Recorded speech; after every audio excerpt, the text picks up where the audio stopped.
everyone, it's 10th of June. I've come down to the plot to have a bit of a check, and I've got some harvesting to do. It's not great, but it's still a crop. So I'm going to be harvesting some broccoli, some asparagus, probably some beetroot and spring onions. So I'll have a quick look around the plot. It's been a bit of a struggle actually getting down to do things because of May, and obviously the start of this month's been absolutely hectic. So I have sold some stuff for the second half of the season. Whether it germinates or not, it's trying to keep it out of this heat because it's just been so much like heat and dry weather. You know, you'll remember this plot in winter is like a floodplain. It looks like some lunar landscape now. So I'll turn the camera around and we'll have a look at the crops and that before I start harvesting, because I'm not going to be down here for long because it's about 26 degrees. So it's a case of quick crop and then get off. I came down last night just to see, and I thought, yeah, I've got to come down and harvest this broccoli because otherwise it's going to blow. And I thought, well, I'll harvest a good chunk of it today, and then I'll come down a few more days and get the rest of it. So I'll have a look around anyway. Right, so the potatoes, they all seem to be doing okay. I've tried to give them a little bit of a hill last night, but that's it. That's all the hilling they're going to get. So they're doing all right. Peas, stacks of pods on. So I'm hoping we get a little bit of rain soon to help plump them up. So I need to start thinking about sowing the next run of peas. I'll probably wait until I take the first picking, and that'll give me the time then. Otherwise I end up with the peas in the gutters that are struggling to survive in the dry weather before the ground's clear for the next batch. Asparagus, I've been taking the asparagus. Came down, I think it was just about a week ago when I took it, and all that's grown, so I'm just going to keep taking it for now because I've had a good few pickings off it. Cauliflower, that's doing its thing, a little bit on the small side still, but it has been so dry, and these have only been watered once since I planted them, so the beds were really dry. They are struggling a bit, but if we get a bit of rain, they'll hopefully perk up. Here comes the broccoli.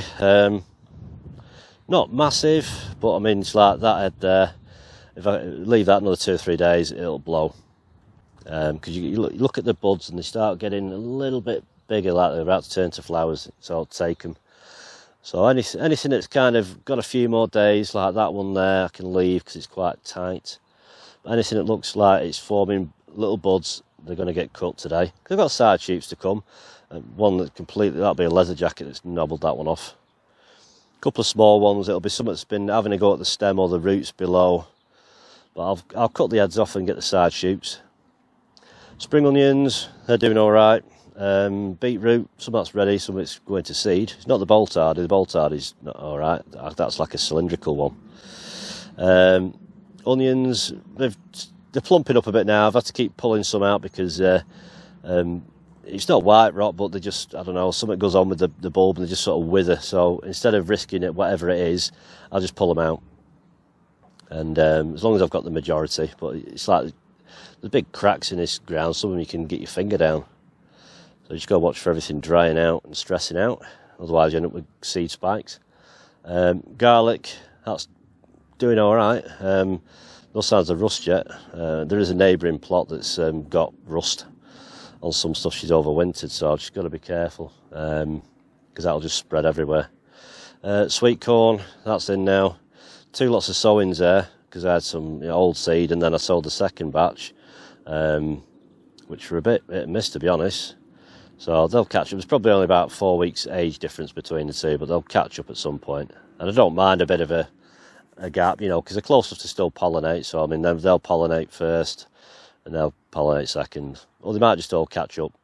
And in between, I've got some, I think it's Ferrari dwarf French beans. I thought I'll shove them in because they'll probably crop in about 4 weeks. Over to here. This sort of pinkish tinge, I think it's just actually like sun scorching. But not full of slug holes because it's been so dry. So I imagine as soon as the rains come, the old slugs will be jumping all over them. Rigoletto, they're all doing okay. The little one in the middle, that's kind of perking up a bit now. Got 6 courgettes in, so it's probably going to be too much, but we'll see how it goes. When I came down last night, I picked all the small baby courgettes off just to get a bit more plant size, really. So I've got the green ones are on the outside, and then in the middle are 2 yellow ones. So, you know, all in all, everything is growing. You know, some things not as good as I'd like, but there's nothing drastically gone wrong. The broccoli hasn't sort of like gone to seed at golf ball size, or not produced heads. There is a harvest. White onions, the Santero, they're doing all right. Like I say, some of them I've had to pull out because they get this, like, it's as if they get a dry pocket inside the actual bulb, and the small, and they just wither. The whole tops end up collapsing down, but I don't know what it is, whether it's an insect that's inside it. I can't find any holes. I've cut a couple open to look, but I can't see any bugs in there. So it's as if they just give up, you know. But never mind. There's quite a lot of onions in there still, so they'll start plumping up, and probably harvest them in about a month, maybe just over, and I can get drying off to sort my drying rack out again. Whether it's on the shelf thing I've got at home, or I have to make the old cane construction like I did last year. Blueberries, they need some rain, because just to help the berries plump up, because I'll be starting to pick them probably in another couple of weeks. You know, these first two bushes, not as many berries, because I heavily pruned them, because I've still got some left in freezer from last year. I've still got quite a lot left from last year. You know, I've still got probably about 20 odd onions, which are just starting to put a green stem in the middle. So, you know, bearing in mind they were harvested last July, so they've nearly lasted a year. Garlic is still fine. So all in all, I've still got a good crop from last year. Still got some broccoli and collie in the freezer as well. So it'll be finish up here, get some harvest done, and then I'll go home and I'll do a separate update video from the back garden. So I'll get harvesting, and then we'll see what we get today.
Harvested, so I've got some of the cylindrical beetroot, can't remember what name it is, what the variety is, and some of the Bolt Hardy beetroot.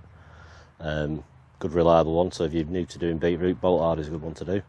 Spring onions, I think these are Feast, this variety, and the asparagus is predominantly, I think it's Pacific 2000, that variety.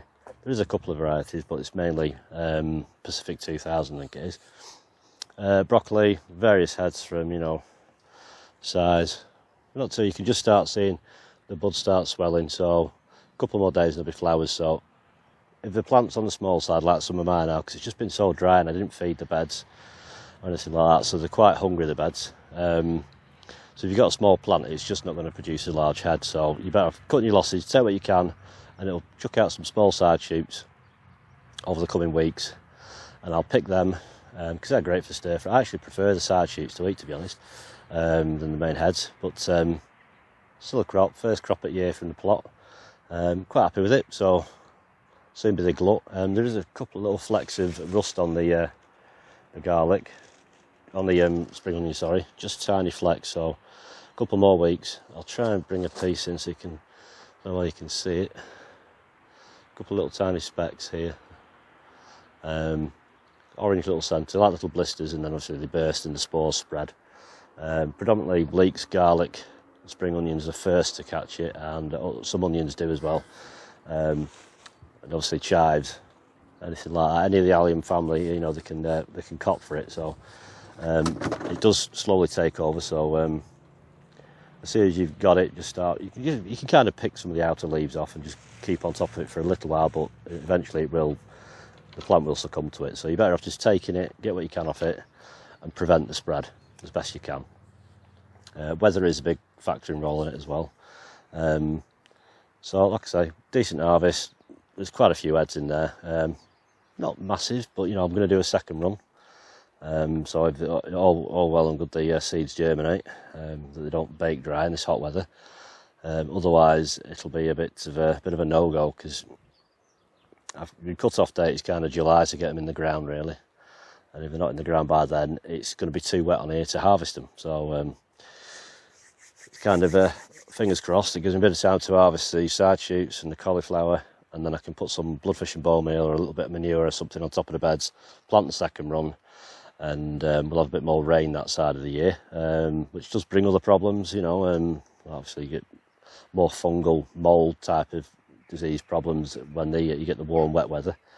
But hopefully I'll get a decent second run, and the 2 runs together will fill up the freezer, which will keep me in the brassicas really until well, for collie and broccoli right through to next year. Like I say, I've still got some left from last year, not loads, but it gets eaten. So that's it for this video. So next one will be from the back garden, see how things are going on there, because it's all kind of go there. It's just tricky trying to find the time to do stuff. So if you like the channel, please subscribe, and there'll be links in the description below on how you can support the channel, along with any discount codes for any of the stuff that I use. If you want to, you know, look into if you need to buy something and you want a discount code, there'll be a couple of discount codes for compost and that. So thanks for watching, take care, and I'll see you next time. See you now, bye bye.